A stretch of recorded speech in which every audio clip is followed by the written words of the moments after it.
Hi guys! How is everyone? So today guys, I'm gonna be sharing with you just a random story which I found it meaningful on my end. Yes, our family has been through a very big challenge in the second half of 2024. My father has been hospitalized 3 times. Um, July July 31 to August 21, and again November, and then December. Of course, we are very much grateful for all the beautiful souls out there who have been there with us, for us, all throughout the journey of my father and family. Thank you so much for all your moral, financial, physical, spiritual support to my father, and of course to our family. Thank you so much. Alam niyo na yun kung sino-sino kayo. Ang laki ng pasalamat namin. Thank you so much sa mga malalaking puso ninyo. So yun guys, around December, syempre na-hospital ulit yung papa ko. And that Sunday night, I had a video call with my sister, and ang brother ko ang SO doon sa hospital. So we were talking, me and my sister, we were talking about our financial obligations, how are we going to deal moving forward, no, with all these things, no, of course, because it needs number one, financial. So then my brother called up na there is already a prescription given. Kailangan na ng antibiotics for administration the following day. Pero pang morning, meron pa naman. Kasi ang hospital, nabibigay sila ng medication, prescription, good for 24 hours. Eh. So yung papa ko guys, yung prescription na binigay is kailangan siya mabili ng umaga. Kasi ang administration at least mga 2 o'clock ng bukas ng hapon. So, wala na akong ibang maisip kung saan kami kukuha ng pira. Kasi yung cards ko ay max out na siya. Tapos, hindi na din pwedeng ma-charge sa hospital bill kasi nga, we are way beyond the credit limit given ng hospital sa amin. So, hindi namin binabayaran na. So, ang nangyari, we have to purchase it outside or within the hospital pharmacy. So, wala na kami ibang maisip. Kasi of course, may mga tao naman talaga kami na matatakbuhan. Meron naman. Kaso nga lang, parang kumbaga jump pack na din. No, so, malaki-laki na rin yung ano namin. So, may mga options pa rin naman, like in my end, may mga options din naman ako na I can still pwede namang gamitin, pero hindi siya ganun makukuha agad-agad. So, like it will take a week.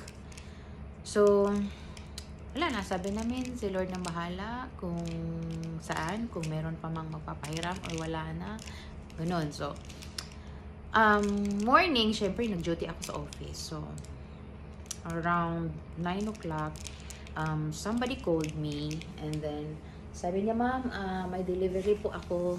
So, andito na ako sa baba ng building niyo. So, I went downstairs, and then when the delivery person handed over the parcel, it's kind of a long envelope. So, when I went back to my desk sa office, of course, I opened the parcel, and I was really, paano ba yun? Parang natutunaw ako guys sa message pa lang sa envelope. Kasi guys, alam niyo ba kung ano yung message? Grabe guys. I was so touched. That's how I account the message. Tingnan niyo naman, ano ang message?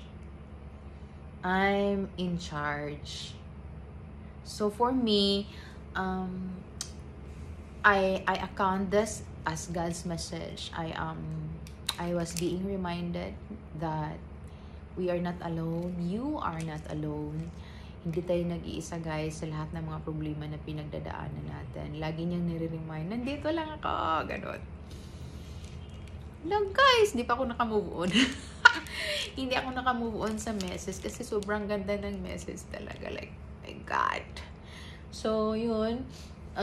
Hindi ko rin ina-expect na na-approve yung credit card application ko. Kasi hindi naman lahat talaga na-approve. So, wala. Matagal ko nang nag-apply. But, yan.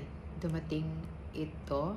Credit card. But it's not about, it's a credit card. It's not about anong laman. But, I am sharing this with you guys. It's about the message ng ito. It's like, as in, tamang-tama talaga sa situation namin na we are being reminded na God is always present. God is always there for all of us. So, lagi nating iisipin na lahat ng problema may solusyon. It's just a matter of how we recognize, how we acknowledge God's presence. Kasi, tawag nito, iba-iba ang pamamaraan ng Panginoon, ng kanyang presensya sa atin, no? So, this is how I account the message. It's God's message talaga. Sobrang iyak ko nun. As in, tumatayong balahibo ko nung time na yun, guys. So, what I did, I took another time from work. And of course, I rushed to the hospital. Like, mga 11 a.m. yun. Another time ako, pumunta ako sa hospital. Tapos, of course, binili ko yung lahat ng kakailangan ng medicine na dapat i-administer sa papa ko, guys. So, diba? How amazing is that? How beautiful is that? Like, oh my God. Nandyan lang talaga si God lagi. Kahit gaano pa kabigat ng problema na yan, para kung as long as nandito siya, ina-acknowledge mo siya, when you welcome mo siya sa puso mo ng buong buo, nandyan talaga siya, guys. Lahat. So, maraming pamamaraan na ibigay si Lord sa atin. By way of message, may mga tao, through mga tao, they are also instruments for us. So, yan. Masaya. Siyempre, nung time na yun, masaya. At least, nakakadulong yung dumating na card sa akin having this message. Diba? Beautiful message yan. Credit card man yan, guys. But I was really stuck into this message. I am in charge. If we entrust everything in the Lord talaga, guys, talaga naman, okay, ako nang bahala sa lahat. So, yun. We surrender to God. We entrust everything to God. And acknowledge everything na anumang ibigay na sa atin. Masaya man, malungkot. At least we are always being reminded that God is the in charge. So, hanggang ngayon, guys, lagi ko itong dala-dala para every time I feel heavy, every time I feel lonely, every time I feel weary, yan, I always go back to this envelope. Lagi siyang nasa bag ko. I always go back to this. I'm in charge. So, para lagi ako na-remind na, yes, God is the in charge of everything. That's it. And thank you.